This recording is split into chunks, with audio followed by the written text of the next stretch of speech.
This is the photograph everyone takes. 6.5 million tons of concrete with a river behind it. And it shows you almost none of it. Everything that does the work here is behind that wall, under that water, or inside that rock. Let's go in. Before you can build a dam, you have to get rid of the river.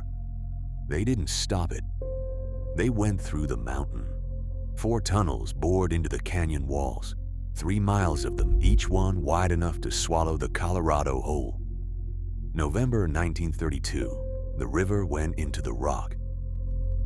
Here's what the photograph doesn't tell you. Those tunnels are still there. They were plugged and given new jobs. The inner pair now carry the steel pipes that feed the power plant. Half of the outer pair is where the spillways empty. The river's old road through the mountain is still in service. And the mouths they did close, they closed with steel gates so heavy it took 42 railroad cars to ship one. Now look at the lake. 4 towers stand in the water above the dam. From the road they read as decoration. Each one is 395 feet high. What you can see is the top. And the water doesn't go through the dam. It goes around it and down, out of each tower, into an inclined shaft, into steel. The largest pipe sections are 30 feet across and nearly 3 inches thick. Each ring was rolled from 3 plates, and only 2 plates would fit on a railroad car. Follow it down and you arrive somewhere almost nobody sees. A U-shaped power plant at the foot of the dam, inside the canyon.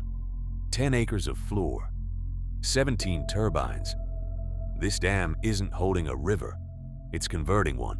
All that concrete had to be refrigerated while it cured, by the way. That's a different story. Which leaves the question the guides get every day. When does the water go over the top? It never has. And it probably never will. Because 27 feet below the road, on each canyon wall, there's a hole. Reclamation's own words. The spillways work just like the overflow hole in your bathtub. This is a bathtub overflow the size of a stadium, and each one can take about the flow of Niagara Falls, drop 3 times as far. In 90 years, they've been used twice. Once in 1941 as a test. Once in 1983 for a flood. The test did not go well. A drum gate dropped without warning, and for a few hours the flow tripled. On the 12th of December, 5 days after Pearl Harbor, an inspector walked that tunnel with a lamp. There was a hole in the floor, 115 feet long, deeper than a 3-story building. 3 feet of concrete and the rock under it gone. Everyone assumes the water smashed it. It didn't. The floor of that tunnel had a flaw, not a crack, not a step. A gentle hump, a rise so slight you could run your hand over it and not be sure. Water moving that fast over a rise loses pressure. And when pressure falls far enough, water does something strange. It boils.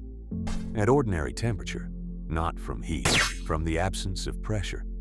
A cloud of vapor bubbles forms in the dark, travels downstream into higher pressure, and every one of them collapses.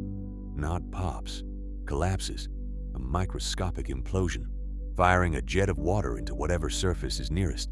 Millions of them, every second, same place. What tore that floor out wasn't the water, it was the holes in it. They rebuilt it in 1945 and had stonemasons polish the finish. Then the reservoir stayed low for 40 years, and nobody found out whether it had worked. In 1983, the flood came. Arizona got off lightly. Nevada did not. And that damage started from one small pop-out in the concrete. One blemish. You cannot make concrete hard enough to win this fight. So they stopped trying. The answer was air.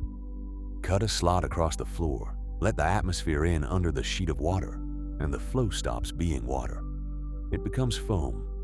The bubbles have somewhere to go, and the implosion has nothing to bite. At about 7.5% air by volume, the damage stops. The tunnels were finished in June 1987. 51 years after the dam.